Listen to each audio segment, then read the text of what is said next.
for one of their keys to success to get the win. And that was one of the things we saw with the Mitchell game for the boys, Alec.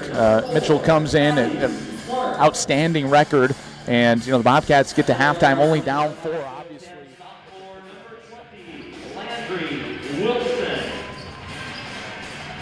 And a forward of 5'8" junior, number 22, Claire Bird. And at the other forward position, a 5'10" senior, number 50, Haley Sampson. And at a forward, a 6'5" junior, number 52, Ainsley Shelsta. Brookings head coach is Mitch McLagan, assisted by Ross Peterson, Andy Smith, and Zach Thomas. The officials for tonight's matchup, Mr. Chad Hoskell, Mr. John Dunker, and Mr. James Denning.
School District requires masks to be properly worn while attending these events.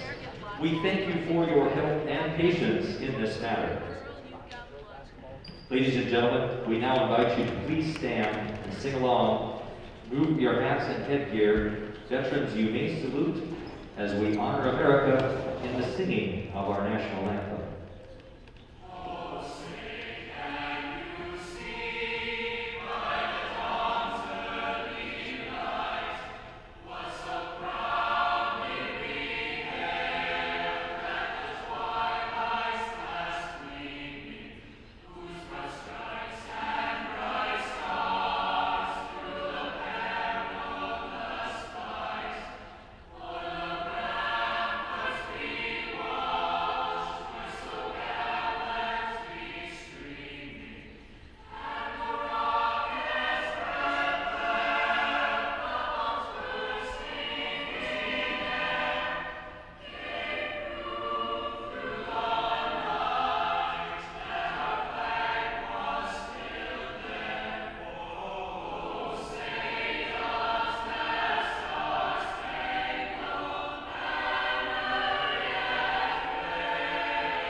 All right, welcome back, everybody. Bobcat girls basketball getting set to go here. Quickly, starters for Aberdeen Central: Melanie Jacobs, Taryn Heddick, Abby Kopecki, Carly Wellman, Jordan Hermanson.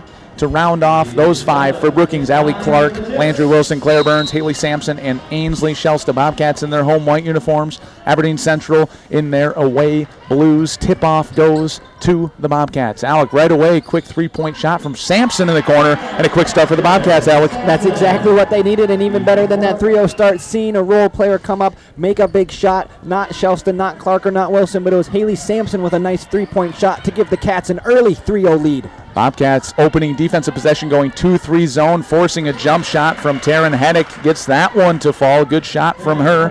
3-2 lead for the Bobcats. 7:30 in the first quarter remaining. Allie Clark gets it across half court over to Landry Wilson. She's guarded by Kopecki on the right wing. Goes left wing over to Claire Burns. Down low to Shelsta, Alec. And again, Shelsta with that left-hand finish on the left-hand side. Another great finish for her. It's beautiful, and if there's anybody that needs to work on their left hand, it's me. So if she could give me some pointers on how she does it, I would take every one of them. Bobcats 2-3 zone again here. 5-2 lead, just under 7 minutes in the first quarter. Jump shot there, blocked by Shelsta. It looked like it was Melanie Jacobs going up, and Shelsta got a hand on it. Yep, and again, this was something we talked about, having the Cats come out in a 2-3 zone, kind of giving Shelsta not really a break on defense, but not having to work maybe quite as hard. And again, great help defense there by Shelsta, getting the block, leading Aberdeen to a missed shot, the rebound, and now the Cats have the ball. Landry Wilson has it up top, stolen away by Kopecki. Good defensive possession there for Aberdeen, down 5-2. They try going down low to Hermanson, and it's knocked away. It ends up back in Kopecki's hands. They get it up top over to Carly Wellman, left side to Taryn Heddick. Heddick drives middle, kicks it out. A 3-point shot again by Melanie Jacobs, and she knocks this one down. Melanie Jacobs' first 3 points tonight, and that ties the game at 5, Alec. Yep, and again, the thing with the zone, if team starts to get hot, you've got to pull out of it quick, because if they continue to hit threes, you're going to find yourself in a very early deficit. And one of the things we've seen with Aberdeen, you don't know which way they're going to go. They might have a great shooting night, or they might have a night like they did against Watertown where they only score 39 points, Alec. Exactly, and again, they've only shot a couple, so it's hard to tell. You got to give them, I would say, anywhere from 5 to 7 threes, and if they're hitting on 4 or all 5 of them, then again, I'm sure Coach McClagan will pull out of that zone, but for right now, you'll live with a couple and just kind of see how the game goes. 5-5 game. Brookings 2 of 2 from the field with a 3-point shot. They get it down left side. It's Taryn Heddick who kicks it back out. They try going down low. That was Carly Wellman who gets it knocked away from her. Sampson comes up with it. Sampson gets across half court, looking at the right corner to Claire Burns. Claire Burns gets it down to Shelsta. Shelsta, turn around, left-hand jump shot, and she knocks it down again, Alec. Again, I'm not sure how she does it with the left. I'm starting also to think that she is just a lefty, actually, and when she makes her right-handed layups, it's more of a surprise than with the left. 7-5 lead for Brookings. Brookings 3 of 3 from the field. Good drive there by Taryn Heddick, who tries to kick it out over to Wellman. Wellman gets it back to Heddick on the right wing, up top to Kopecki. Kopecki gets to Melanie Jacobs. She's already got 1 3, but not on this one. Missed shot, rebound goes to Shelsta. Shelsta outlets it to Sampson. Sampson takes it across the timeline. She's guarded by Jordan Hermanson up top. Go left wing to Landry Wilson, and then she is bumped on the play by Abby Kopecki. And again, now, I know it's only a 2-point game, but anytime you come in undefeated 14-0 and you're in a deficit, granted, like I said, it's only 2, the pressure starts to build. You've played all season undefeated, won every game. Anytime you're on the road and you're down, you got to start to think. That gets into your head a little bit.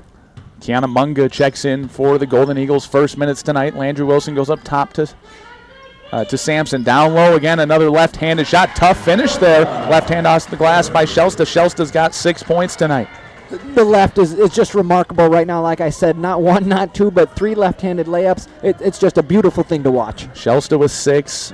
Sampson with 3. 9 points for the Bobcats. 9-5 lead again. Bobcats have not missed a shot from the field. A missed 3-pointer again by Melanie Jacobs. Rebound to Sampson. Bobcats looking to push the other way. Allie Clark up top, guarded by Jacobs, goes left wing over to Burns. Burns up top to Landry Wilson, drives left elbow jump shot just short off the rim. Good shot from Landry Wilson there. Good to see her being aggressive early, Alec. Yeah, very good shot there by Wilson. And again, Shasta 6 points down in the paint. You'd think you'd continue to throw it down to her. But again, I like to see the aggressiveness from Landry Wilson. She has to make sure she's getting her shots, because if it is Shasta all night, she's not going to get in that rhythm of shooting. So that was a good shot there by Landry. It's a quick foul by Allie Clark. It was an outlet to Melanie Jacobs. Corner jump shot by Abby Kopecki. She knocks that one down, so it's a 9-7 lead for the Bobcats. Allie Clark, pressure, gets past half court, goes all the way to the right-hand side, gives it to Sampson, up top to Burns. Left wing, open three-point shot from Landry Wilson, just short again. Rebound goes to Heddick of Aberdeen. Heddick driving up the left-hand side, goes to the right, kicks it out, three-point shot to Abby Kopecki, just short off the rim, but follows her shot, gets an offensive rebound, and then goes up against Landry Wilson. Wilson might have got a hand on the ball, but they call her with a body foul there. Yep, those ones are tough too, especially when you were the one, in Landry's case, they're contesting the shot and then not boxing out her. Her defender is able to go get her own offensive rebound and then draw the foul and get to the line for two. First free throw attempt by Kopecki, no good. Kopecki, great hustle on that one, got her offensive rebound and then got a chance to go to the line. And after that first miss, Coach McLagan's going to take a timeout, look things over. So we'll take a 1-minute break here. When we come back, we will have a free throw for Aberdeen Central and then more first quarter action for you. You're listening to Bobcat Girls Basketball, K Country 102.3.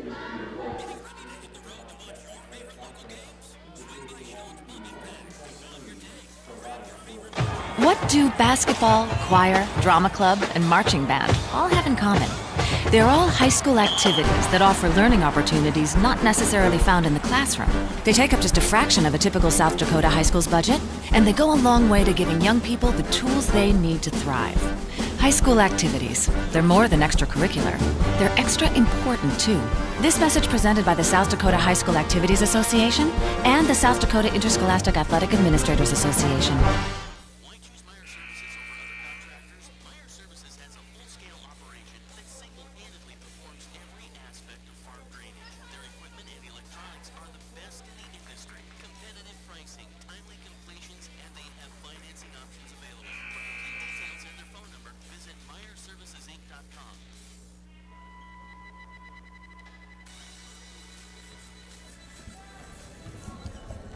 Welcome back, everybody. Abby Kopecki missed her first free throw attempt. Does make that one. 3 points tonight for her. Cuts the lead to 1. 9-8 Brookings with 3:30 remaining in the first quarter.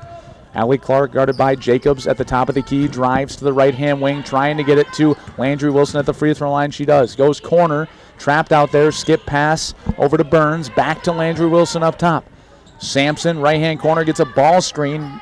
Again, ball screen's not working too much with that zone defense, Alec. No, it's not. And again, you can see that Aberdeen is really bringing the double team on Shasta, really quick to bring that double and, again, try and force somebody else other than her to make a basket. Another missed shot by Landry Wilson. Good hustle the other way from Aberdeen Central. It was Taryn Heddick who went the entire length of the court, had a good look there at a shot, didn't quite come up with it. And then it was Kiana Munga who ends up with the ball, and she falls down. They call her for a travel. Again, so like you said, they're Aberdeen likely going to stay in that zone because, again, it's just not allowing Shasta to seal her defender because there's two people down there. So, again, Brookings is going to have to rely on somebody else to make a bucket and just can't really rely on Shasta every possession.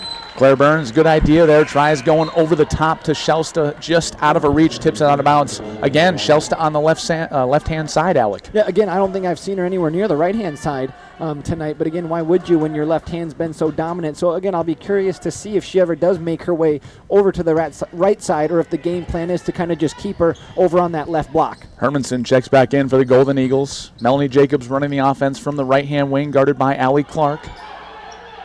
Get it to the corner. It's Kopecki. Kopecki trying to get it down low to Munga. Munga goes up strong against Shasta. Shasta forces the miss. It was Hermanson and Shasta both going for the rebound, and they say Hermanson touched it last. Yeah, right there. Good defense by Shasta, knowing, too, with her height advantage, all she's going to have to do all night is go straight up. Really should never have to come down or even attempt a block. I think if she just continues to stay straight up, she'll have no problem contesting almost every shot down in the paint. 2-3 zone from the Golden Eagles. They kick it right-hand corner. Landry Wilson, tough start tonight, shooting 0 for her first 4. Misses this one as well. Rebound goes to Munga of Aberdeen. Hedek looking to push the other way on the right-hand side. Kicks it up to Abby Kopecky. Kopecky takes 2 steps in from the three-point line. Jump shot, no good. Rebound goes to Munga. And then it was stolen by Shelsta. So Munga came down with the rebound, Alec, and then Shelsta just stole it away from her. Exactly. That's a good aggressive play by Shelsta. A nice take there by Wilson. And again, I know she's 0 for 5, but something we've talked about, she has to continue to shoot, because once she sees one of those balls go in the bucket, I think she's going to get on a hot streak. Tough take there from Hedek. I think Hedek wanted the foul. She drove into Allie Clark and Sampson, didn't get it, but then we do have a foul after that, and that one is going to be on Allie Clark. Smart defense there on the other side for the Golden Eagles. Landry Wilson was pushing the other way on the right-hand side, Alec, and then we had, I think it was Melanie Jacobs stepping in to draw the charge and actually forced her to fade away and then caused that missed shot. Yeah, very good defense, like you said right there from Aberdeen. And again, after the start that they had, you can see they're bringing the pressure to Shelsta after she hit, 3 straight layups. They kind of said somebody else needs to beat us. And again, it's shown, and the Bobcats are struggling to score since that kind of defensive switch by Aberdeen.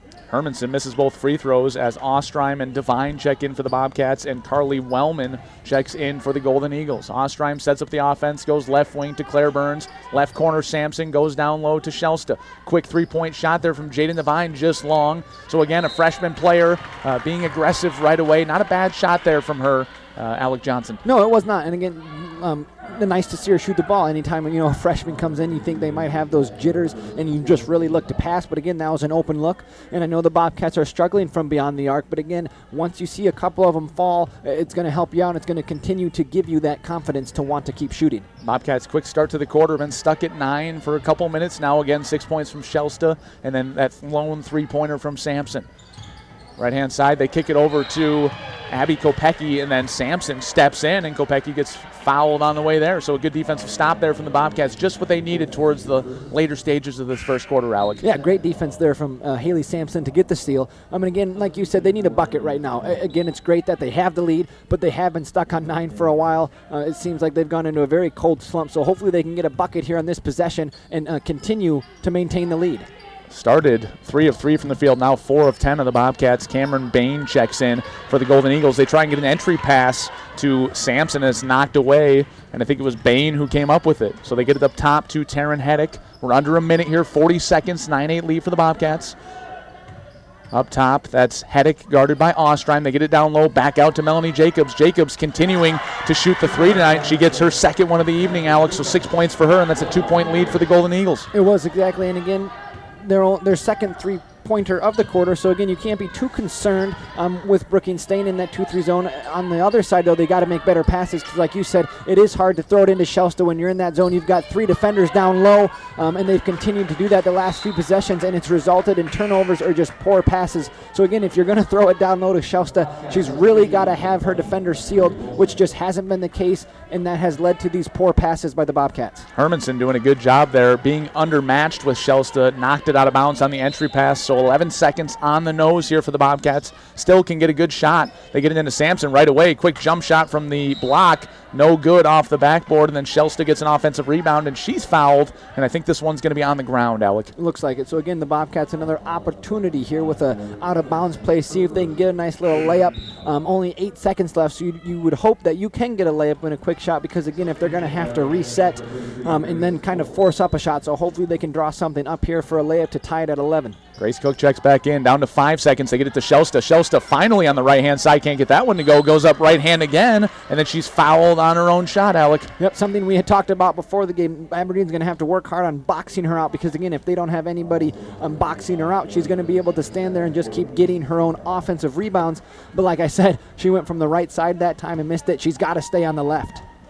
Shelsta's first attempt up and good, so 7 points for Shelsta. Bobcats trailing by 1 here, 10-11. Central 11-10. 2.4 remaining in the first quarter. Shelsta's second attempt up and just off the rim, no good. But then we got a lane violation. I don't know who it's on. So I think Shelsta's actually going to get one more chance. There's a little bit of a break for the Bobcats, Alec. Exactly. Again, like you said, not sure who it was on. Ref seemed to be pointing at number 12, but I don't think it really matters who it was on because now Shelsta gets a chance to go to the line, but unfortunately can't capitalize on the extra free throw. Long shot there from half court. Almost had a chance that one was Taryn Heddick, and that takes us to the end of the first quarter. So a competitive first quarter against a tough Aberdeen Central team. Bobcats trailing by 1, Aberdeen Central 11, Brookings 10. We'll take a 1-minute break. Coming up, second quarter action for you. You're listening to Bobcat Girls Basketball, K Country 102.3. Sports are as American as apple pie. And going to a game or meet is a chance to see the stars of tomorrow shine today.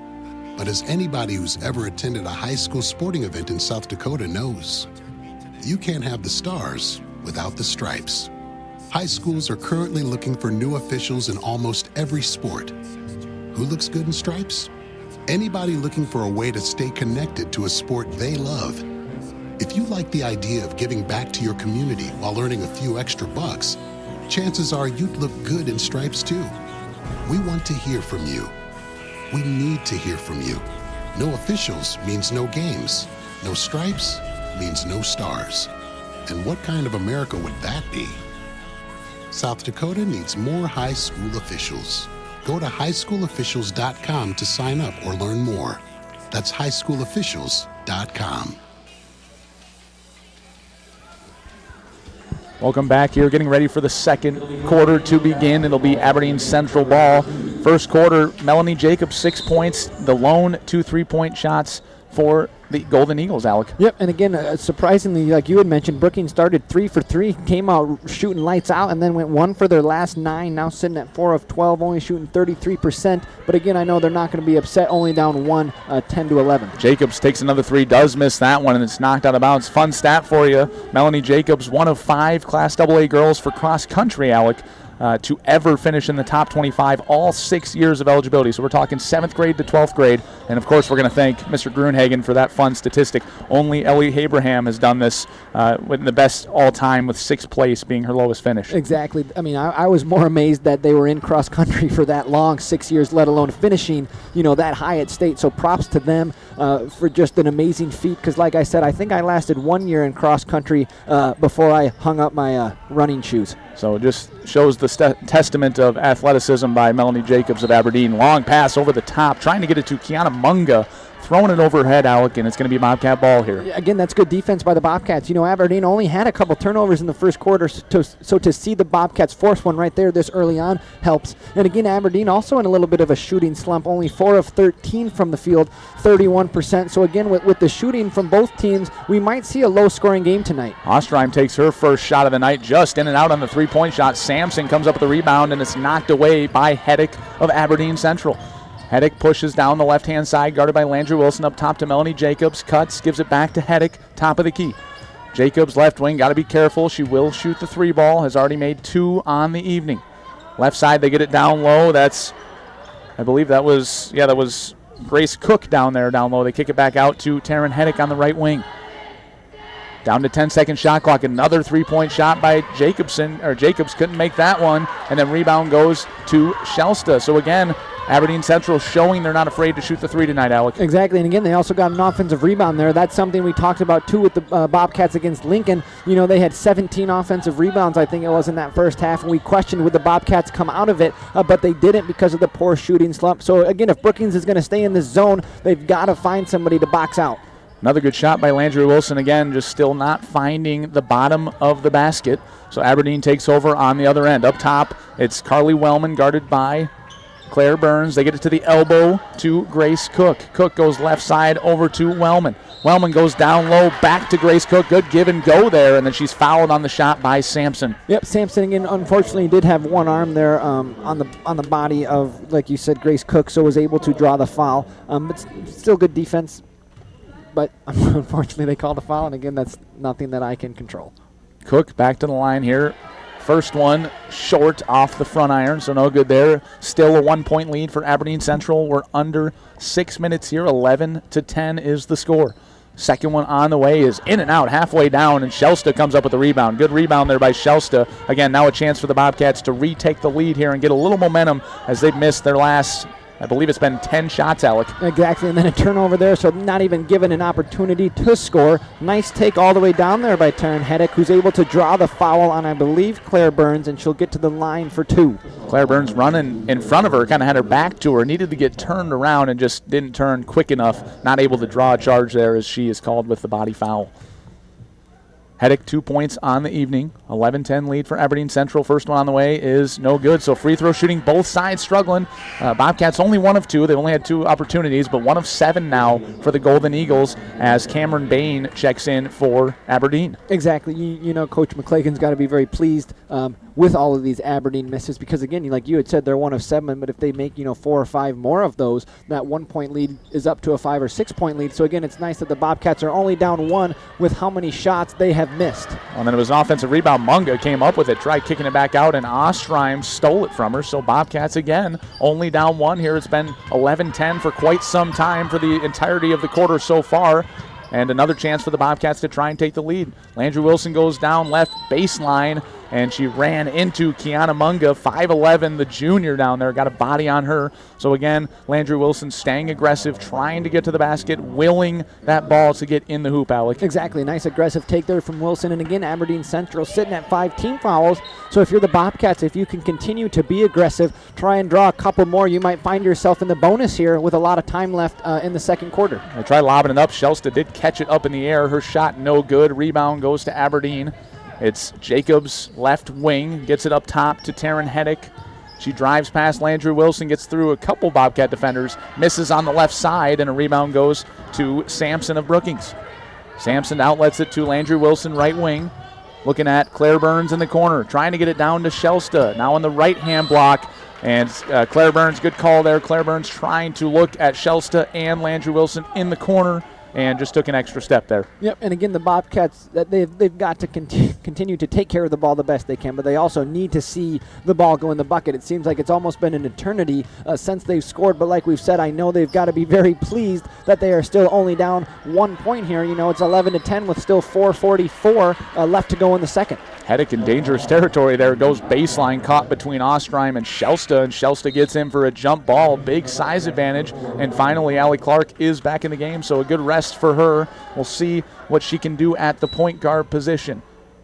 So are you surprised with the no press tonight so far, Alec? A little bit. I thought maybe Aberdeen would have came out with the pressure because, again, if Brookings would have been able to attack that and beat the press, then you can always come out of it. But, again, to not see them even come out with it at all was a little surprising. Andrew Wilson missed 2 shots, got her own offensive rebound, kicks it out to Allie Clark, who knocks down a 3-pointer from the left wing. So just like that, the Bobcats finally get the basket they need, Alec. A 13-11 lead and a big shot for Allie Clark. Again, a huge shot. Like we said, it seemed like it'd been forever since the Bobcats had scored. That's a big shot from Allie Clark, her first points of the night. And like you had said, it gives the Bobcats a 13-11 lead. It was Heddick driving right-hand side. I think they got Ostreim with a foul there, but a classic girls Bobcats possession, Alec. You get a few offensive rebounds, you kick it out, and you get that chance at a perimeter shot, and fortunately for them, they really came through on that possession. Exactly. It was a big shot from Allie Clark, and hopefully they can use that towards their momentum here for the last 4 minutes and 8 seconds of the second quarter and try and hold on to this lead going into the second half. So that put Aberdeen Central in the bonus. That was the 7th foul for Brookings, so Heddick had a chance there, misses that one. So woes continue at the free throw line. 1 of 9 tonight, 11% for the Golden Eagles. Landry Wilson goes baseline. She runs into Munga, tries getting it off the backboard. And then I think it was Shelsta and Taryn Heddick both going for the ball. Heddick very frustrated right now. I think they're wanting over the back calls on Shelsta. But again, it's a situation where you can box her out all I want, but you cannot call Shelsta for over the back because over the back is not technically a foul. If she's reaching up in the air, you can't really call her for that unless she is making a push, Alec. Exactly, and then again, that'll be something to kind of keep an eye on all night because when you have six inches on your defender, it is going to be hard to make that call. Is she just able to stand up and grab the rebound, or is she physically being pushed and boxed out? So we'll be curious to see how they call that for the rest of the game. So Shelsta's out, and Aberdeen takes advantage of it. They get an offensive rebound from Carly Wellman, and then she lays it in off the right-hand glass. Landry Wilson goes down other side, 16-foot jump shot, long on that one, didn't hit anything. It was Sampson and Wellman both going for the ball, and they say Sampson knocked it out. So again, a slow start for Landry Wilson. You can kind of see it on her face, Alex. She seems to be, she's still staying confident. Again, she's willing herself to get to the basket, but at some point, when does she need to make the change and try and look for other options? Exactly, and again, hopefully she just sees a ball fall into the bucket. But again, I'd rather have this happen in the first half than the second half. You know, she can go into halftime, kind of regroup herself, and we'll see how she comes out here in the second half. Jacobs with 2 3-pointers on the night, misses this attempt. Good rebound there by Sampson to come up with that one. They go Claire Burns, then they go Ostra in the corner, catch and shoot 3 wide right on that one. Rebound goes to Munga. It's Taryn Heddick on the right-hand wing against Ashton Ostreim. Gets it up top to Jacobs. Jacobs guarded by Landry Wilson. Man-to-man defense here for the Bobcats. No more zone for them. Jacobs gets caught, gets it up top to Cameron Bain. Back to Heddick on the right wing. Corner to Jacobs. We're down to 14 seconds on the shot clock. 2:30 on the game clock. 13-13 game until that shot right there. Great take from Carly Wellman, who gets her 4 points tonight. Exactly, a very good aggressive take there. So, again, Bobcats are going to have to just continue to bring that pressure. A little better help side defense would have been nice there, but Aberdeen, a nice aggressive take to give them that 15-13 lead. Sampson had the ball knocked away in the corner. Great hustle there by Taryn Heddick. Dives out of bounds. Luckily, she seems to be okay, but clearly she is that spark plug for the Aberdeen Central Golden Eagles as Shelsta checks back into the game. Yeah, and like you said, anytime you can see somebody hustle and dive like that on the court, it's great. That's the hustle that both teams need to bring, and it's something Aberdeen has probably brought all year, hence, you know, the 14-0 record.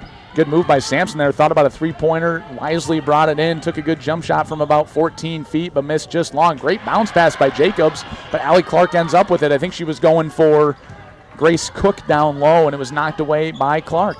Clark gets it to Ostreim, back to Sampson up top. Ostreim trying to get it down to Shelsta. Good defense there by Grace Cook, who knocks it out of bounds, so the Bobcats will take it under the hoop. Again, one of the plays under the basket, it seems like they're really just trying to lob it up to Shelsta and get something close to the basket here, Alec. Exactly, and I think that's what they're going to do again, but Aberdeen bringing that double team, not even allowing Burns to look down low to Shelsta. Clark with 3 points tonight, kicks it to Claire Burns. They get it down to Shelsta on the left block, goes right hand against two defenders, gets her own offensive rebound, and then finally lays this one in. So Shelsta has got 9 points tonight, 15-15 game here, 1:30 remaining in the first half, Alec. Yep, again, hopefully Brookings can get a stop here with only a minute and a half left. If anything, if they're going to be down at half, they're hoping to be down a bucket or two. So, again, hopefully they can continue to bring the good defense. Nice defense there by Allie Clark, contesting the three, forcing the miss, and Brookings is able to get the rebound going the other way. So Jacobs with a quick start, had 6 points, 2 3-pointers right away for Aberdeen. Misses her next few. 3-point shot from Ashton Ostreim, and she knocks it down on the left-hand wing. So Ostreim with their first 3 points tonight, and that's a 3-point lead for the Bobcats. Yeah, big shot there, and again, she's had a couple shots from the corner. Love to see these girls continuing to shoot, even though they had maybe started 0 for 1, 0 for 2. But again, you're not going to make a basket if you don't continue to shoot. Just like McClagan wanted, clearly his talk with the register and with the team going both ways here. Finally, you see some aggressive Bobcat shooters on the outside perimeter. Elbow jump shot from Grace Cook, no good. Rebound goes to Ostreim, and the shot clock is off. 30 seconds remaining, 3-point lead. Bobcats going to slow it down. Allie Clark gets it past half court. Goes to Burns on the left-hand wing, shakes her head, says, no, I'm not going to pass to Shelsta just yet, and they kick it over back to Allie Clark, and then she goes back to Burns. Right-hand wing, Allie Clark had a chance at a three-pointer.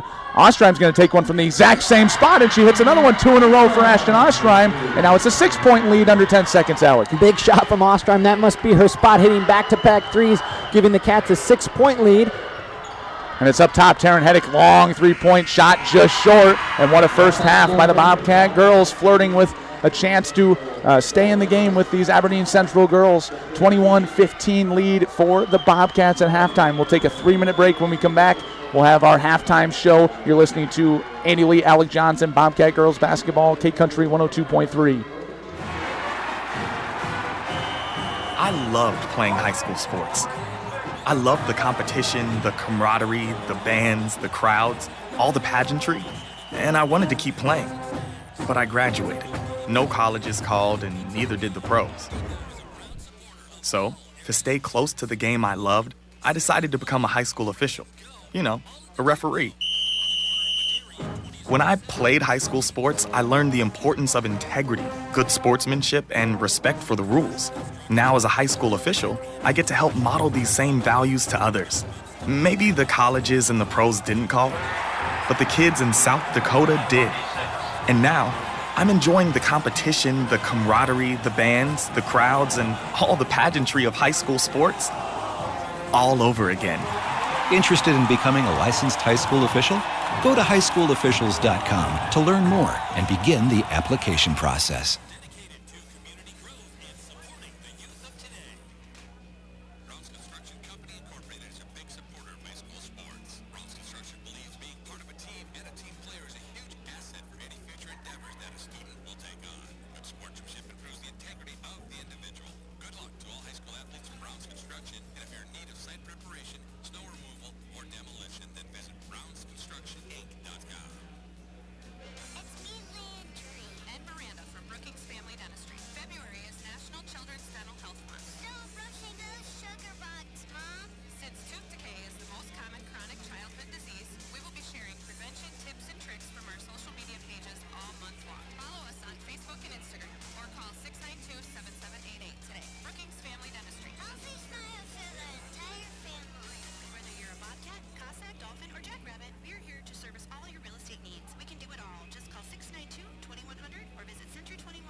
Welcome to the Bobcats girls halftime show. You're listening to Andy Lee alongside Alec Johnson here in the booth tonight.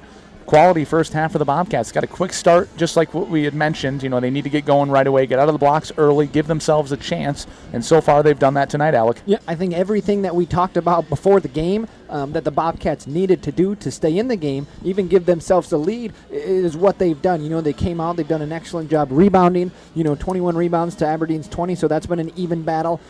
Turnovers, 9 turnovers, and that's something that has, costed the Bobcats a few games this year. So again, having that many turnovers and still being up 6, I know is huge, and Coach McClagan's got to be very pleased just with the effort and hustle that his team has brought despite those 9 turnovers. And it doesn't seem like it should be a positive, but looking at the turnovers, you said 9.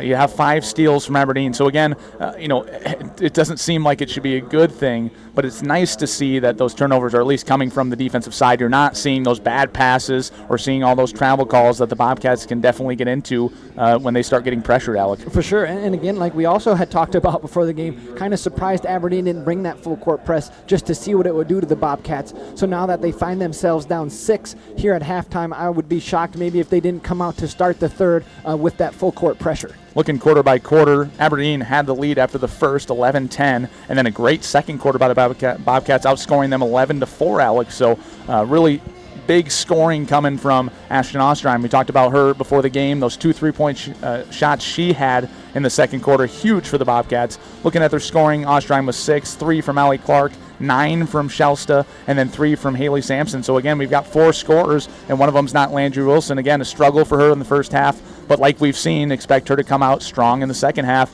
and be another scorer for these Bobcats, Alec. Yeah, that's a very positive thing for the Bobcats. Like you said, if you would have told me Landry Wilson at halftime will have 0 points and the Bobcats will be up 6, I would have been shocked. But again, the role players have stepped up. Like you said, Ostrom with a couple big threes, Sampson starting the night with a 3. They're going to have to continue to make those big buckets to keep this lead and hopefully give Aberdeen that first loss of the season. And speaking of Aberdeen, looking at their scoring, Melanie Jacobs leading scorer for them, 2 3-point shots for her, 6 points total, 2 points from Taryn Heddick, 3 from Kopecky, 4 from Wellman. So both teams having 4 scorers on their roster tonight. And the shooting really went downhill for Aberdeen Central, Alec. They were at one point 2 of 4 on 3-point shots, had that 50%, and now they finished the first half at, I believe it was 2 and 10. So 2 of 10, so down to 20%. Exactly. You know, I thought the feels like negative 20 outside was cold, but then I came in and watched Aberdeen shooting right now, and they are ice cold. So again, they're going to have to try and make some sort of adjustment.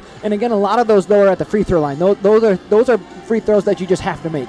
You know, there are different times when there's a contested shot. It might be a little harder to make, but when you can get to the line 9 times and you only come away with one of those in your 1 of 9, that's something that they're going to have to do a better job of, is making those free throws to keep themselves in this game. Yeah, they did a good job of getting into the bonus, but just not taking advantage, as you had just mentioned. So looking at both sides here, what did you see from the Bobcats that was a huge positive in the first half, and they have to continue in the second half, Alec? I think it was the role players continuing to shoot. You know, like we said, Ostrom missed a couple before she made hers. Jaden Devine was putting up shots. Haley Sampson, Burns, all of those girls that we said have got to make plays and continuing to shoot, they did that. So that was a very big positive because like I just said, Landry Wilson has 0 points, and she's their best scorer. So if she can find the basket a couple times here in the second half and take off, that could be very good news for the Bobcats. And one of the things we usually see is rebounding from Shelsta. She's got 7 rebounds, well on her way to a double-double if she continues this. But another huge thing for the Bobcats, Haley Sampson with 5 rebounds. So she's really been crashing the boards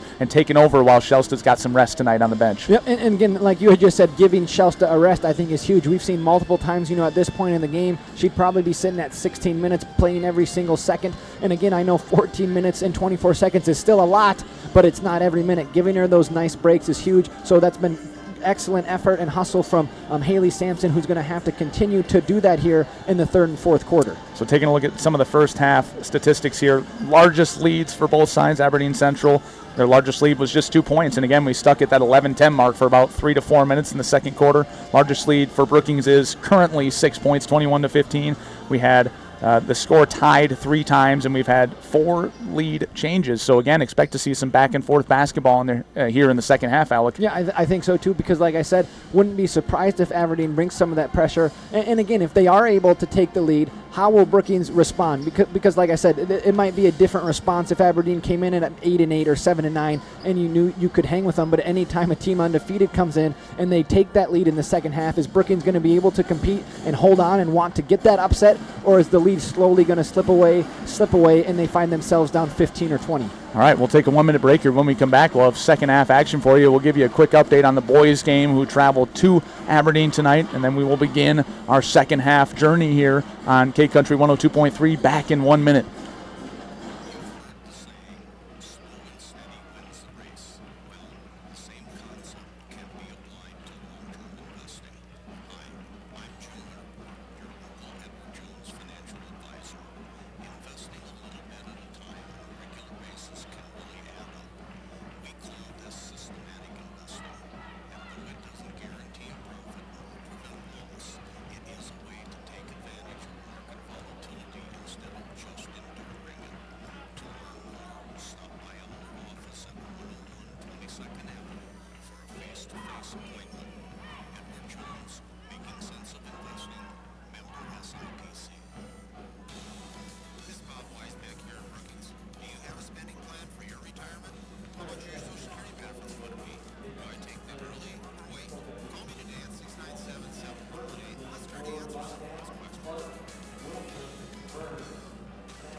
Welcome back, everybody. Getting ready for the second half here, about 20 seconds, and then we'll be underway in the second half. Quick update on the boys' game, Alec. 45-17 lead for Aberdeen Central at halftime. What does that scoreline tell you, Alec?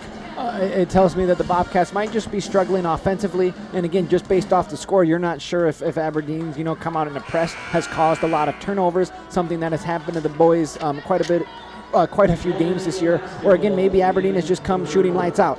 Not sure, but again, this was one of those games we talked about for the boys that wasn't necessarily a must-win to keep them in that SODAC 16. It was a game that we thought they maybe stood a chance, but on the bright side, it wasn't one of those games that they needed to win. Officially underway here. Same starters as the beginning of the game.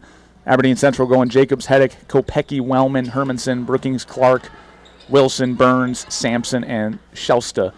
So Aberdeen Central, 2 inbound. They get it in. Up top to Taryn Heddick, 15 on the shot clock. 2-3 zone from the Bobcats here, switching from that man-to-man later on in the first half, Alec. Yeah, and again, they came out with it and they played great defense. But again, no no box out there by the Bobcats, resulting in an offensive rebound, giving Aberdeen a second possession, and that's not something the Bobcats can afford to have with a 6-point lead in the second half. Shelsta and Hermanson really battling it out down low. Finally, she flashes high, gets a 3-point shot from Jacobs. So Jacobs, again, 2 quick 3-point shots and has gone completely cold since then. But again, the confidence to continue shooting, but that works out in favor of the Bobcats as they get the defensive rebound.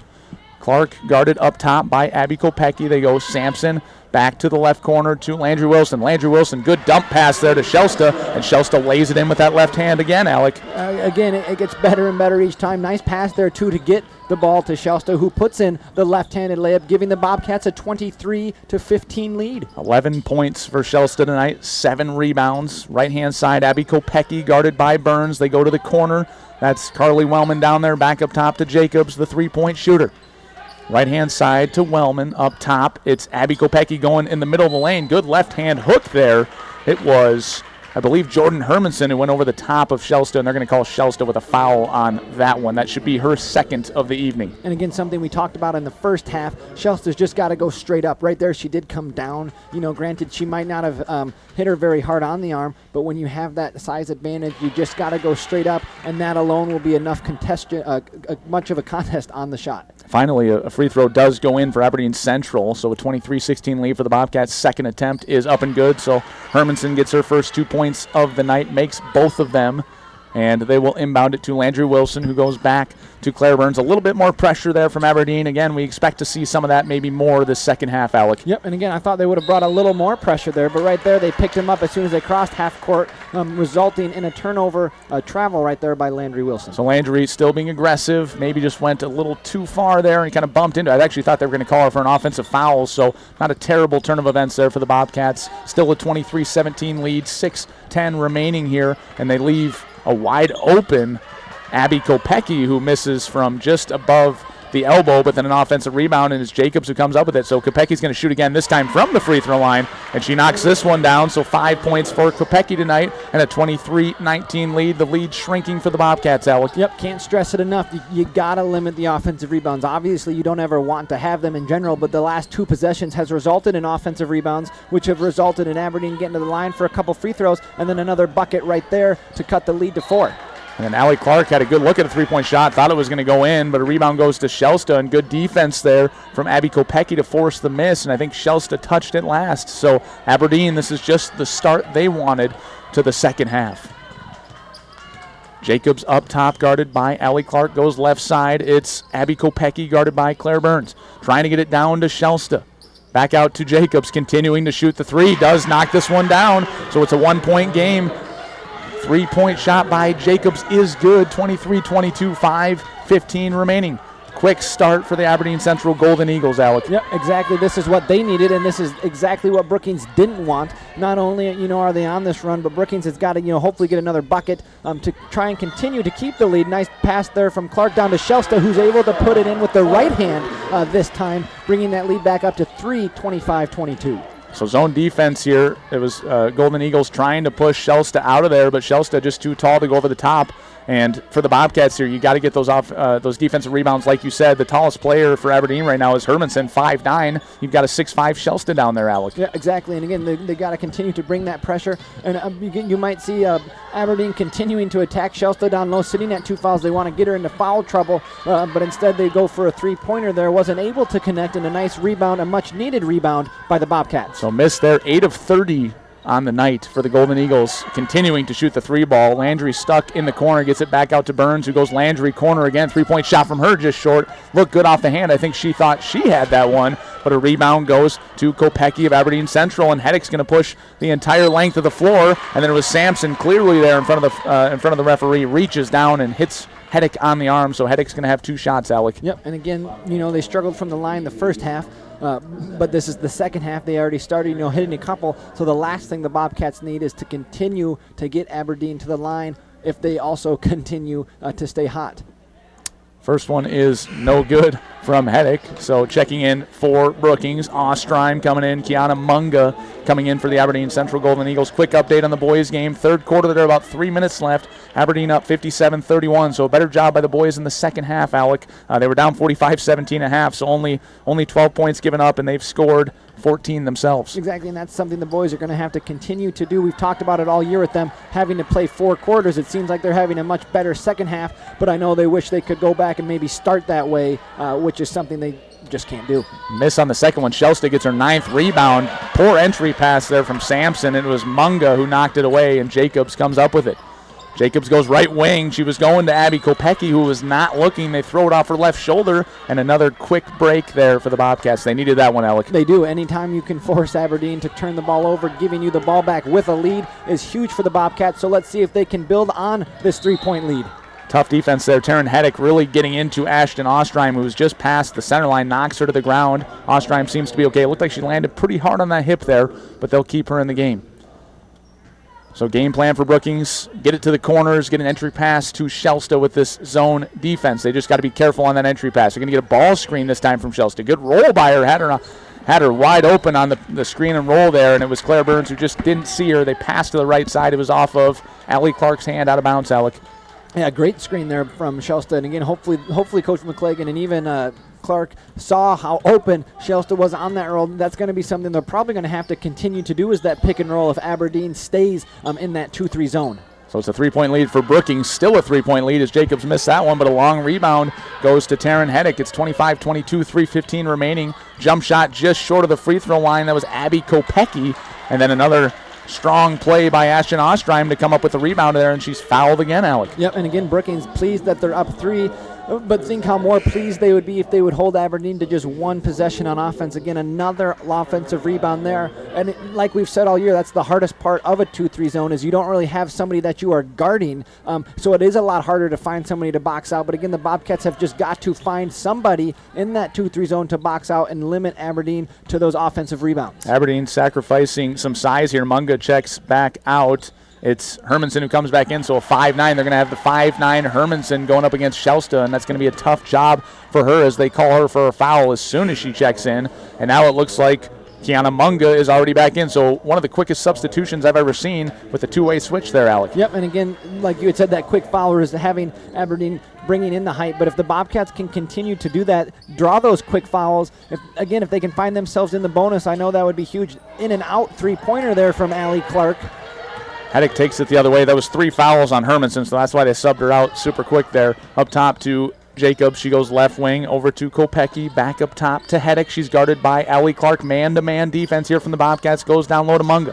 Munga fakes left, tries going right. Good backdoor cut there from Jacobs, and it was trying to go over the top of Shelston. Shelston comes up with it and rips it away from the referees. Coach McClagan not happy, but the Bobcats do get possession, and officially a double-double for Shelston tonight. 13 points, 10 rebounds after that last possession, Alec. Yep, great help side defense there, too, from Shelston. Again, not coming down on the shot. Again, all she has to do is put those long 6'5" arms up, and it's going to be plenty of a contest, which she did right there. Ostreim, 2 3-pointers already, still shooting with confidence, just long on that one. A good-looking shot there, but a rebound goes out to Kopecky of the Golden Eagles. 25-22 lead, 2 minutes remaining here in the third quarter. Ball screen on Jacobs. They got to communicate on that as Jacobs is going to look to get an outside shot again, Alec.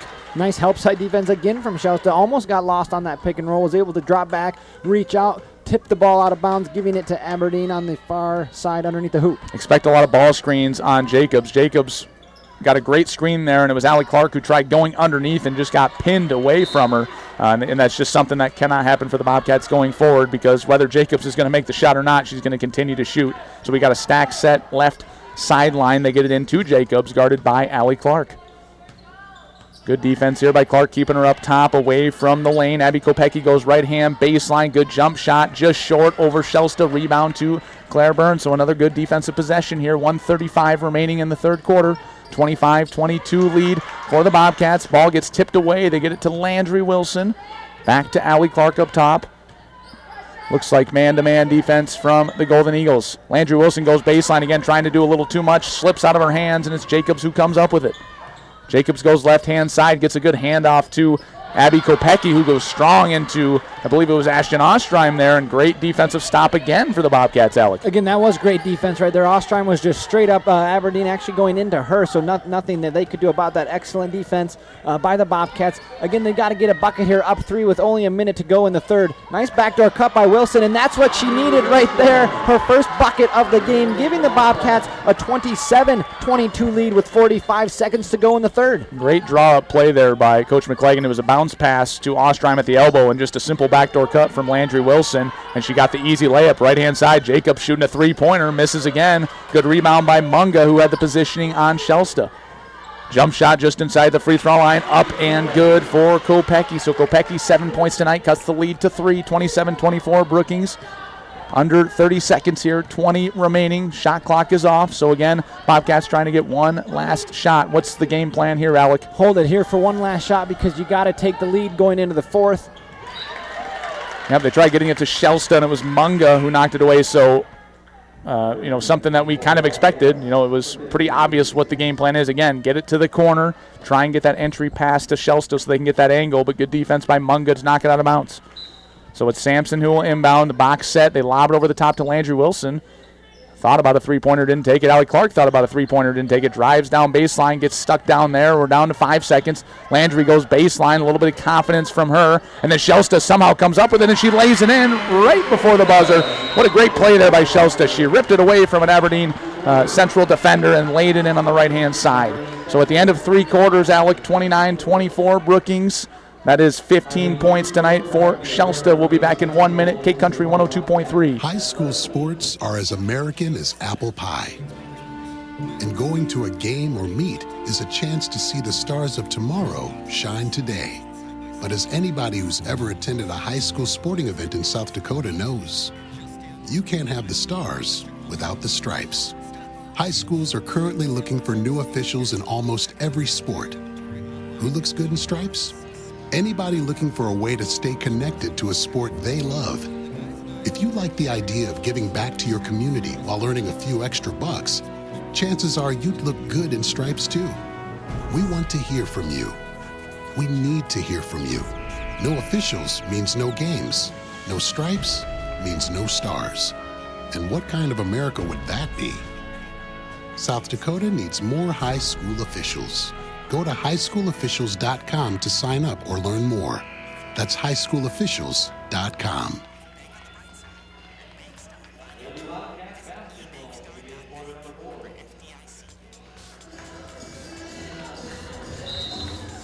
Welcome back, everybody. Getting underway here, fourth quarter action. Quick update on the boys after 3 quarters there. 69-37 lead for Aberdeen. High scoring third quarter there, Alec. 24 points for Aberdeen, 20 for Brookings.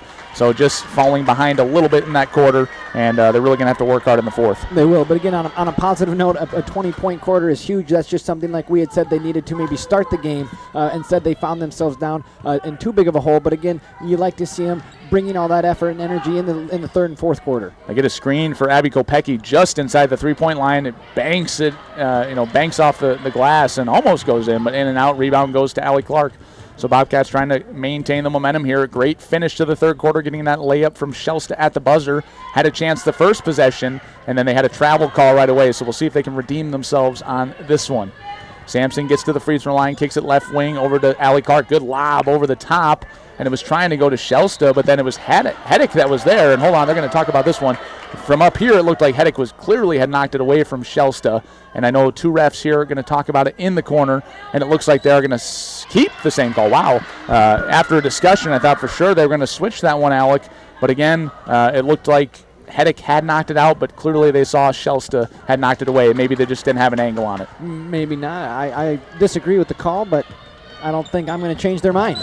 Then on this side here, passing over here, and it was Sampson who kind of ran into Heddick, and I thought they called a foul, but it was just Sampson knocking it out of bounds. So good defense here by the Bobcats. They get it into Jacobs up top, left side, over to Carly Wellman. Back to the corner. It's Abby Kopecky. Gets a ball screen from Jordan Hermanson. Kicks it to Jacobs, who wants to shoot the three. Doesn't take it. Left side to Hedek, who has a chance in a three and will not take it. And then a quick foul there. They pass it to the elbows. Abby Kopecky, and I think it was Shelsta coming in, reaching for the ball. And they get her for her third foul, Alex. So again here, some dangerous times for someone like Shelsta. They got to be careful on defense. You got to be very careful because, too, like you had just said, she's got 3 fouls. If she were to pick up a fourth, she's going to find herself on the bench for probably the majority of the fourth quarter. But another foul there. Not sure who this one's on. It looks like they're going to call it on Landry Wilson. That's now the Bobcats' 4th team foul. So again, you're getting closer to that 1-and-1. And the way Aberdeen's been shooting free throws the second half, you want to keep them off the line. So 2 quick fouls here against the Bobcats, just what they didn't need. But then they try doing a skip pass over to Jacobs, and Allie Clark comes up with it. She goes down left-hand side, kicks it back out to Sampson. Slows it down, gets it to Shelsta. Allie Clark, a 3-point shot from the left wing. Just long on that one, and the long rebound goes to Abby Kopecky of the Golden Eagles. She goes left side, guarded by Landry Wilson. Again, man-to-man defense here. We've got a good battle going down low between Shelsta and Hermanson. And Hermanson, the 5'9" senior, comes up with it. So that's that senior leadership, finding ways to get offensive rebounds, Alec. Again, to the Bobcats in that zone, they've got to get defensive rebounds. If there's ever a time they've needed them most, it's right here in the fourth quarter.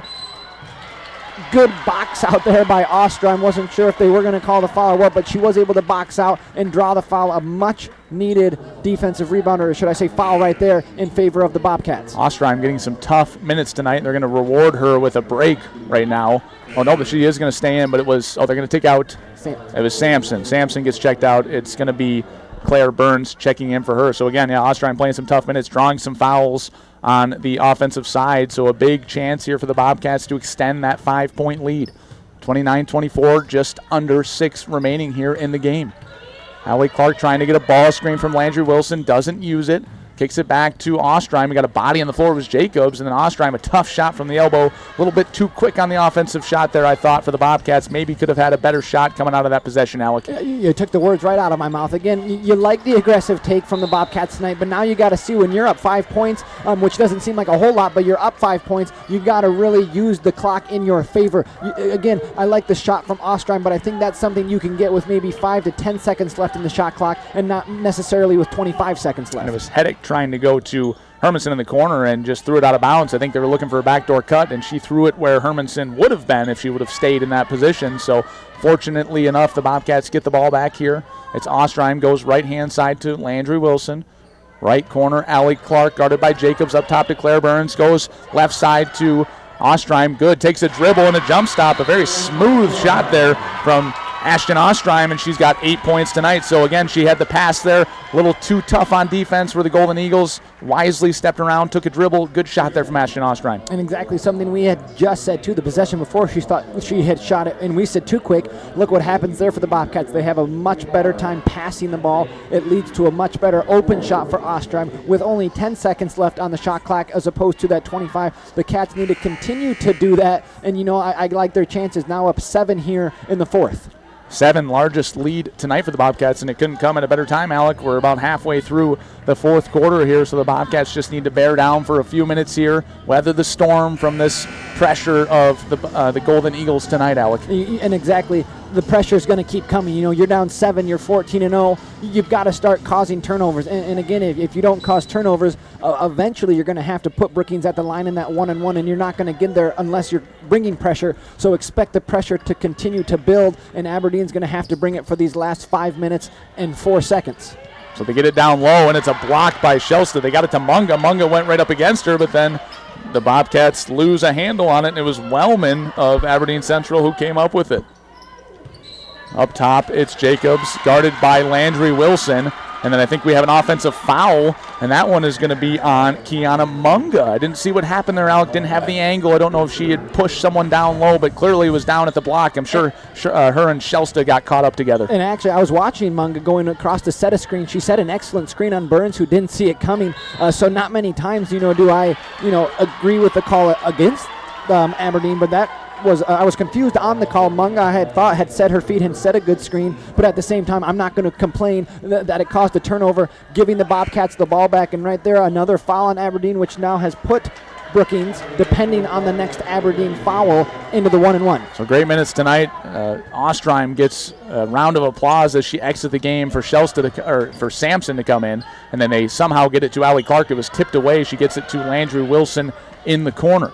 So they go up top at Shelsta, trying to get her down low. Good screen there by Sampson to free up Allie Clark, and then it was, they got her for a travel. So she was trying to take that entry pass, take an extra step to get around her defender, and said they picked up the pivot foot there, I believe, Alec. Exactly, and again, not the turnovers the Bobcats wanted, but they are going to have to use every second they can on offense, because right now, Coach McClagan's probably thinking this 4 minutes and 25 seconds probably seems like an eternity when you're up 7 on the number 1 Golden Eagles.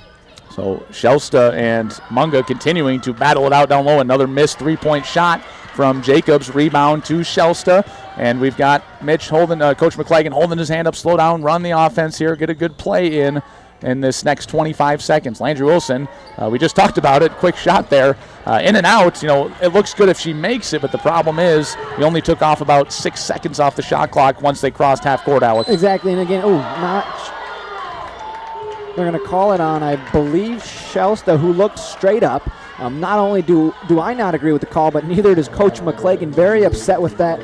But again, a lot of that, too, frustration probably coming from the previous offensive possession. Like you said, if that shot does go in by Wilson, it's a big shot. But when you're putting it up with 27, 28 seconds on the shot clock and you're up 7, you can get that shot later on. So an unfortunate turn of events offensively and defensively for the Bobcats. And now that's 4 fouls on Shelsta with just under 4 minutes to go as Kopecky knocks down both. So Kopecky 9 points tonight, shrinks the lead to 5. It's a timeout for Aberdeen, 31-26 lead for Brookings. It's a 30-second timeout. So we'll take a quick 30-second break here. You're listening to Girls Basketball, K Country 102.3.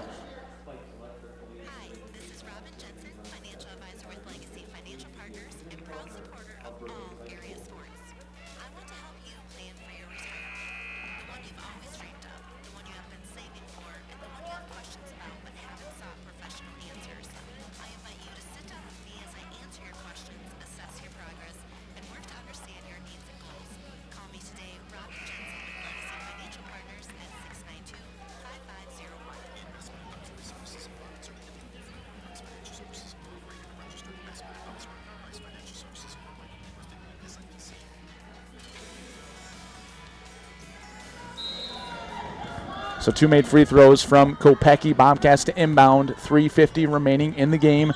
5-point lead still for the Bobcats, 31-26. Aberdeen Central with 6 fouls, Brookings with 5. Landry Wilson gets caught on the right wing. They give it to Sampson, who lobs it over to Allie Clark in the corner. Back to Claire Burns up top, hands it off to Landry Wilson, does a crossover between the legs against Abby Kopecky, goes left-hand baseline. A really tough shot there, goes right-hand finish, and it was Shelsta. Shelsta, I don't even think she jumped for that one, just reached up for the ball and lays it in, Alec. Yes, excellent offensive rebound there by Shelsta to put it back in for the bucket. Again, a much better possession for the Bobcats. I know Wilson didn't get the layup, but was able to put that shot up with 12 seconds left on the shot clock as opposed to, 25, 26. And the pass almost stolen there, but Jacobs comes up with it. So Shelsta 17 points, 13 rebounds tonight. Another double-double for her. They get it to Jacobs in the quarter, 10 on the shot clock. Got to get something going here if you're the Golden Eagles. Right-hand wing to Kopecky, trying to get it down to Munga. Munga, I think, was trying to get in her post position, wasn't even looking for the pass, and then it gets knocked away, and then it looked like it was Sampson and Munga both on the floor. We get a jump ball. Yep, like you had said, Munga did have possession, but she also knew she had been in the lane a little too long, so I think she was trying to get out of there so she wasn't called for 3 seconds, and as soon as she was coming out, the pass was coming in, and that's where the confusion came in. Terrible defense there by the Bobcats. It looks like, Heddick was able to just go right around Sampson for an easy layup on the inbound, cutting the lead to 5:33-28 with 2:40 left to go. So Bobcats there, a little bit of miscommunication on defense, exactly what they didn't need. Golden Eagles still got to be careful here. It's Hermanson and Shelsta battling down low, and it's Landry Wilson up top who was fouled by Kopecky, so officially puts the Bobcats in the bonus. So Landry Wilson here a chance to make some big points for the Bobcats in this fourth quarter. And this is who think the Bobcats love at the line. You know, like we said, she struggled all night from the field, did have that nice backdoor cut for a layup, but now if she can just get to the line with no defense on her and watch the ball go in the hoop like she does right there, that's big, and hopefully she can continue to do that for these last 2 minutes and 35 seconds. Confident looking shot there from Landry Wilson, and it's Ostrein who checks back in for Shelsta. Shelsta getting a quick break here. Expect her to come back in at some point. I wonder if they'll try and switch her in and out for offensive, defensive possessions with those 4 fouls. Landry Wilson knocks down both of them, so 4 points to her, back to a 7-point lead, Alec. Yep, exactly like you said. They're going to continue to only bring Shelsta in on offense, I would say, because with 4 fouls, you can't afford to have her foul out. And again, on defense, you know, nice bucket there and a quick timeout. The bucket came from Abby Kopecki, and then a timeout called by Aberdeen. They're going to call a full timeout, cutting their lead 35-30. So Kopecki, the last 4 points for the Golden Eagles. She's up to 13 on the evening. We'll take a 1-minute break here. Fourth quarter action for you. Bobcat girls basketball on K Country 102.3. More and more these days, it feels like sports are losing out to hype. Who dissed who? Who signed the fattest contract? Who got busted for cheating? Lost 2 is the unique capacity sports have to inspire us, to unite us. Well, great news, sports fans. Sports are still being played for the right reasons. They're still as entertaining as they are character building. You just have to know where to find it. And you only have to look as far as your local South Dakota high school. You know, the place where the games are exciting, concessions are affordable, and the parking is free. Where the emphasis is on hustle and heart instead of hype.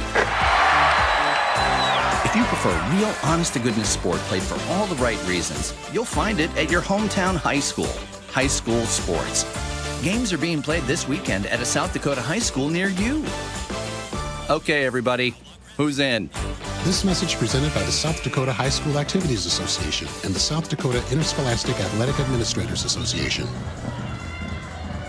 Welcome back. Fourth quarter action here. Bobcat girls basketball again. 4 straight points for Abby Kopecki of Aberdeen Central. Cuts the lead to 5. 35-30 lead for the Bobcats. 2:21 remaining here. Full court pressure. It'll be Claire Burns to inbound. She gets it to Allie Clark, and it looks like Landry Wilson's going to clear out behind the back there from Allie Clark, guarded by Jacobs. Dead up top. I think she got away with the travel there. I think she jumped up in the air, and then what a take. She goes hard into the lane against Taryn Heddick, knocks Taryn Heddick to the ground. A no call there, and she lays in the wild circus shot on the right-hand side, Alec. Yeah, again, an unbelievable shot there from Allie Clark. Aberdeen coach obviously very upset, thinking there was a travel, but again, an unbelievable circus shot from Allie Clark. That right there might just be what you say, ball don't lie. You know, maybe she didn't travel, throws up a circus shot, happens to go in a big bucket, giving the Cats a 7-point lead, 37-30.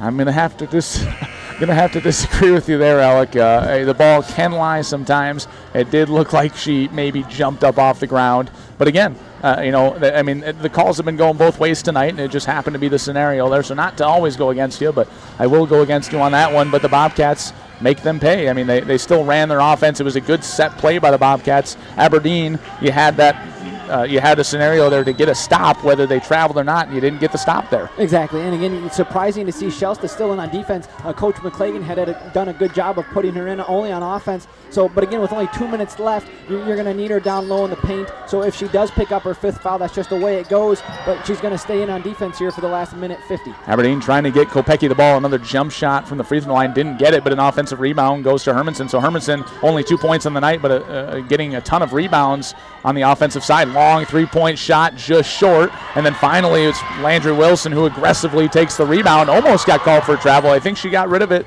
just in time. It's Shelsta who comes up with it. She's swinging around. You got 3 Aberdeen Central defenders there. I think it was Kopecki, Hermanson, and Wellman all around her, and they get one of them for a foul. I don't know who it was. I guess we'll find out in a second here, and it is going to be on Abby Kopecki, so that's her 4th. Kopecki been the leading scorer for the Golden Eagles right now, so a big 4th foul on her, a chance to get her out of the game. And I think what's going to happen is, they're going to keep her in the game, but it's going to be Cameron Bain coming in for Carly Wellman. So 1-1 here again.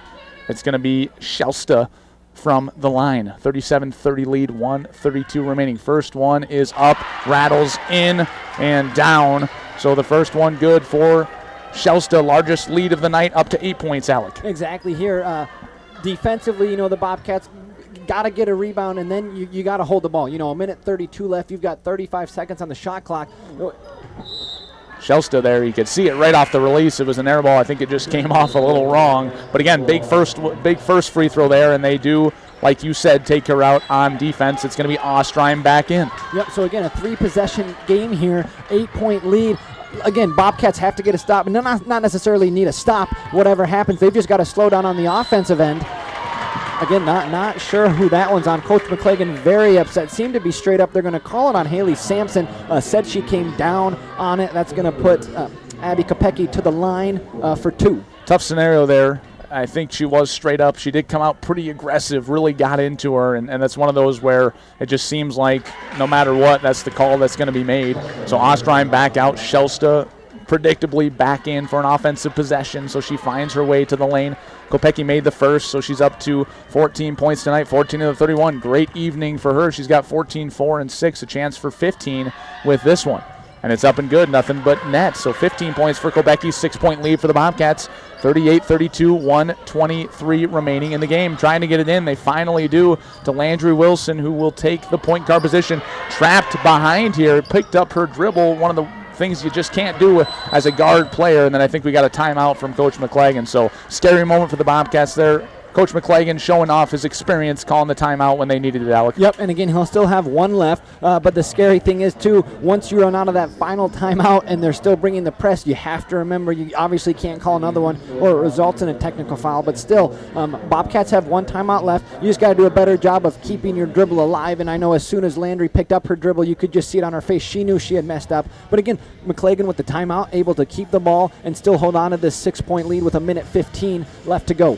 So with a minute 15 left, as you just mentioned, what does this possession need to look like for the Bobcats right now? Again, you don't necessarily maybe need a basket, but what do you want to see out of this possession right here from them, Alec? I would like to see them just really pass the ball on offense. You're not looking for a bucket. You're up 6. If you can use up 20 seconds, of that shot clock, bring the game clock down to under a minute, then you're again going to have to force Aberdeen to foul you. So again, the Bobcats are going to have to run this clock the best they can, get it down to maybe 10 seconds, and then look for a shot. But again, time is in their favor, so even if you come out of here without a bucket but can run 20 seconds off the game clock, that's a win for the Bobcats. Defensively, the Bobcats need to be careful here. They have no fouls to give, sitting at 6, so any foul they make on defense is going to be bonus time for the Golden Eagles. They got a stack set here. They do get it into Allie Clark, predictably so. Full court pressure from the Golden Eagles. Going up against Jacobson. Got a double team from Heddick. She does get it across half court, trying to push to the lane. And again, a little bit of a break there for the Bobcats. I think Allie Clark, once she got past half court, she didn't really need to keep going. It looked like she was trying to go all the way to the hoop, Alec. Exactly. I think Coach McClagan, too, was also saying pull back a little bit, but she had her head down, was going all the way, was able to draw the foul, though, and can get to the line here for a big free throw. If she can convert on both of them, could possibly give them an 8-point lead with a minute 6 left. First one just short, but just what the Bobcats needed, an offensive rebound from Shelsta, and then it was Hermanson and Kopecki there. If this is on Kopecki, which I think she knows it is, she's already walking off the court because that is her 5th foul, so a frustrating finish for her to an overall great game. Exactly, and right there, that rebound, too, from Shelsta was something we had talked about all night. Wasn't really boxed out, but, too, even if she wasn't pushing or anything, that's just where her 6'5" height advantage came into play, was able to just put both arms straight up, grab that offensive rebound, and now get to the line for 2. Double bonus for the Bobcats, so they'll shoot 2 here, take their time. Minute 4 left. First one up just off the back iron, no good. So still a 6-point lead. Only a 2-possession game here, Alec. Bobcats, again, need to be careful no matter what. Make or miss here from Shelsta. You just don't need to foul on the other side. Exactly. If Aberdeen, is going to look to probably get a quick shot, but time is still in your favor. Again, both free throws missed there from Shelsta. Not the end of the world. You're still up 6 with under a minute to go. Officially under a minute. It's Heddick going the entire length of the floor, and it was up against Landry and Shelsta, and McClagan holding his hands up, not really sure what's going on there. And a funny moment here, the ref, as he's giving the numbers to the table, giving a little bit of a stare towards Coach McClagan. So McClagan very angry. McClagan all the way on the court. I thought he was going to argue it, but he's just trying to wipe down some more moisture. So again, tonight, the ref's not getting the moisture tonight. So we've seen some do that, Alec. Why not tonight? I don't know. Again, they've missed a few calls. They've also missed some moisture. But again, Coach McClagan has to do a good job of keeping his composure. You're up 6. The last thing you need is to make the ref so upset he tees you up, giving Aberdeen free throws and the ball back. So again, I think he knows he's kind of said his piece. Now he's going to keep quiet. Aberdeen getting to the line, missing the first one. So still 6-point lead for the Bobcats with 57.1 seconds to go. And that was a big moment because it was on the shot, so guaranteed 2 free throws, right? So even though they're in the bonus, she gets that extra chance, but she misses both of them, and Shelsta comes down with the rebound. Shelsta, they're trying to get it away from her. It's Hermanson. She tries passing to Allie Clark, and it's stolen by Jacobs. Jacobs gets it down low to Hermanson, who goes through her hands, and then Landry Wilson ends up with it with 47.2 on the clock, and I think it was Heddick who got her from behind on that one. Yep, and again, missed opportunity there for Aberdeen. Shelsta had the rebound. I think she's the one you want to foul, especially after her last 2 free throws. I know she made the first and then airballed the second. So again, I think anytime she has the ball, that's going to be your best opportunity to foul. Instead, it goes to Landry Wilson, who has a nice looking free throw shot. We'll see if she can convert on the first, which she doesn't. I will take the blame for that one. Yeah, the old broadcaster jinx on that one. Again, another shot here at it, though. Can still extend the lead to 7. 38-32 lead, 47.2 left on the game clock. Second one up, nothing but net from Landry Wilson. She gets her 5 points tonight, a 7-point lead. Clock running down. It's Heddick on the right-hand side, guarded by Landry Wilson. They get it up top to Jacobs, trying to drive down low. Corner 3 from Carly Wellman. Well, long on that one. It's an air ball. Landry Wilson comes up with it, and then it was Heddick who knocked it away from her, so no foul there. And we are dead even with the game clock and the shot clock, both at 33. So Aberdeen, you can expect a quick foul here, Alec. Yep, now it's just going to come down to free throws. You know, Brookings is going to have to get the ball in and not throw turnovers like they almost did there. It gets into Wilson, who's going to bring it all the way down. Aberdeen's got to foul. A good, nice possession there by the Bobcats, able to take off, 5 seconds and get to the line for 2 for Landry Wilson. Scary moment there. The pass kind of threw it to the Bermuda Triangle there. There was Bobcats all around it, but it landed in between every single one of them, and Landry Wilson came up with it and got around a defender and actually was able to push to the other side. So first attempt from Landry Wilson, no good, still at 5 points. Again, we're just under 30 seconds here, a 7-point lead for Brookings. All Brookings defenders are back past the half-court line. Second one is good, so 6 points for Landry Wilson, extends the lead to 8, the highest lead of the game. Heddick coming full head of steam down and loses control. She was going right towards Landry Wilson, and she just lost control of it. And then it goes to Allie Clark, who pushes the other way. They got a triple team on her on this side. Eventually got a call foul. And we'll see. It was either Jacobs, Heddick, or Bain. Which one? We'll see which one they pick here, and it looks like it is Bain on that one, the 5'4" freshman. Exactly, and right now the Bobcats sitting very pretty, up 8. Allie Clark going to the line for the 2. And even when you think about it, if Aberdeen is able to make a couple buckets, the Bobcats can, run off 4 seconds after a made basket, as long as they don't get the 5-second call. So you even think about that. If Aberdeen's able to make a couple baskets, Bobcats could run off some time, but a big shot there from Clark to make the first, extending the lead to 9, 41-32 with 16 seconds left to go. Officially the largest lead of the night for the Bobcats. Second one, in and out, rebound to Hermanson. They push the other way. It's Jacobs guarded by Allie Clark again. No foul needed here. Let her drive to the lane. Goes against Shelsta there, and her layup goes in and out, and then an offensive rebound goes to Hermanson. Back to Jacobs. Jacobs does a little right-hand floater up. Again, an offensive rebound by Hermanson, and then it was her and Shelsta at the buzzer fighting for the ball. Was waiting for a jump ball there, but the buzzer went off, and that is the final for tonight's game. I cannot believe it. The Bobcats' second win of the season, giving the Aberdeen Central Golden Eagles their first loss of the season, Alec, a 41-32 finish for the Bobcats. That's incredible. Thinking of the last game we called where it was a must-win for the Bobcats against Lincoln to stay in the Sodak 16. You lose on a game winner. To come out tonight against the number 1 ranked 14-0 Golden Eagles and get the win. It's electric here tonight in Bob Josted Gymnasium. And what a funny moment there. It was Hermanson and Shelsta getting tied up with it. And Shelsta had ripped the ball away from her, and then the buzzer went off, and then I think she finally realized the game's over. I think she was waiting for that jump ball call, not understanding how much time was left, and it was just pure elation from Shelsta on that one. So that was a great moment to see from her, and great to see the girls Bobcats jumping around, all excited after an extraordinary win tonight, Alec. That's a huge win for the Bobcats. Looking at before the game, as of right now, Brookings came in at 16, Aberdeen came at 1. So really, if the season had even ended, yesterday and today was the first round of the Sodak 16, these teams would match